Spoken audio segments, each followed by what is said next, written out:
kemudian berubah menjadi 45 di tahun 2023. Padahal kita ini negara dengan ekonomi terbesar nomor 16 di dunia.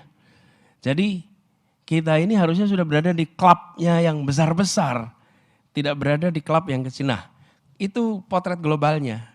Tapi karena tidak ada partisipasi di global, maka tuntutan dalam negeri untuk deliver juga menjadi menurun. Kewibawaan kita di dunia internasional itu harus ditopang dengan credibility atas kebijakan domestik.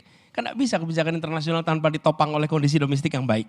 Kita bicara tentang kemanusiaan, tapi di sini abuse of human right. Enggak bisa. Kita bicara tentang kesetaraan kesempatan, tapi di sini non-demokrasi. Enggak bisa. Domestiknya konsekuensinya kita menurun juga. Apa yang terjadi? Indeks demokrasi kita turun. Indeks persepsi korupsi kita turun. Indeks kebebasan kita turun. Jadi secara skala ekonomi kita besar, kita berada di klub negara-negara besar, bagian dari G20, tapi agenda-agenda dasar negara maju dan besar itu tidak menjadi bagian dari kita. Karena kita nggak ngobrol di situ, bukan bagian of the club. Nah ini yang menurut kami harus dikoreksi ke depan. Nah itu bagaimana mengkoreksinya? Nah kalau koreksinya nanti tanya pakar-pakarnya. Kami tidak ingin menganggap bahwa kalau pegang kewenangan berarti tahu semua urusan. Tapi kami gambarkan beberapa hal yang mungkin perlu jadi pikiran. Nanti ketika menyusun, we will be very kolaboratif. Kami tidak ingin pendekatan formulasi kebijakan menjauhi proses teknokrasi. Teknokratik proses harus lead sequence dari pengambilan kebijakan. Nah, jadi kami membayangkan ke depan ada pergeseran paradigma dari yang lebih transaksional, lebih melihat ini sebagai hubungan yang bisa serba dihitung. Tapi ini sesuatu yang value based, smart power istilah yang kami gunakan. Dan di sini kita mencoba untuk menggeser dari yang kebijakan transaksional menjadi kebijakan berbasis nilai, kemudian strateginya adalah dari diplomasi yang lebih pragmatis menjadi diplomasi yang lebih cerdas. Dan kalau bicara terkait dengan ini, tadi saya sudah sampaikan, kemanapun Indonesia menyusun kebijakan, terlibat, maka kita menunjukkan nilai-nilai yang menjadi kompas kebijakan kita. Kalau kita punya nilai, itu pegangan. Seorang yang tidak memegang nilai, dia tidak punya kompas. Kalau tidak punya kompas, dia tidak akan ada pegangan mana benar, mana salah. Mana sesuatu yang bisa, mana yang jangan. Tetapi ada judgment di situ.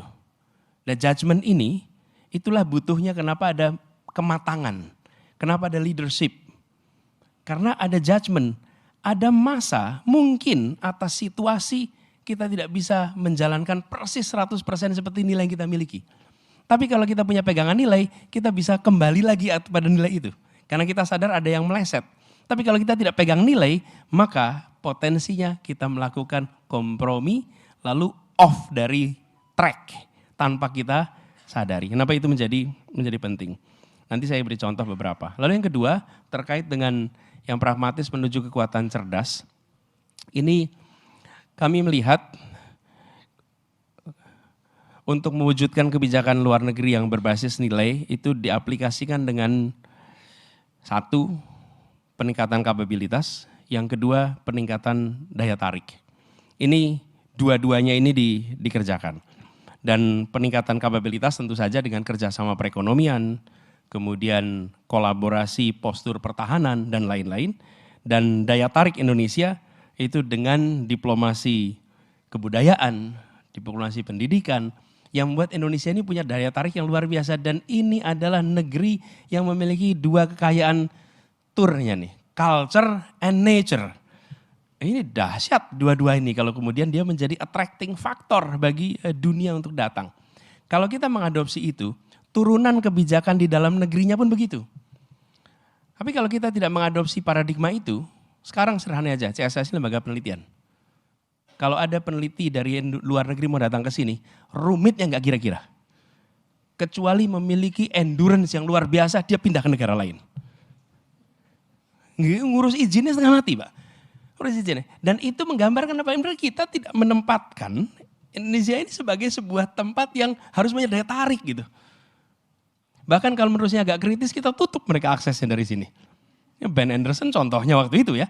Akhirnya fokusnya ke Thailand dan kita kehilangan resources yang luar biasa gara-gara seperti itu. Nah kami melihat paradigma atau strategi ini nanti kita ingin ubah. Jelajahi cara baru mendapatkan informasi. Download Metro TV Extend sekarang.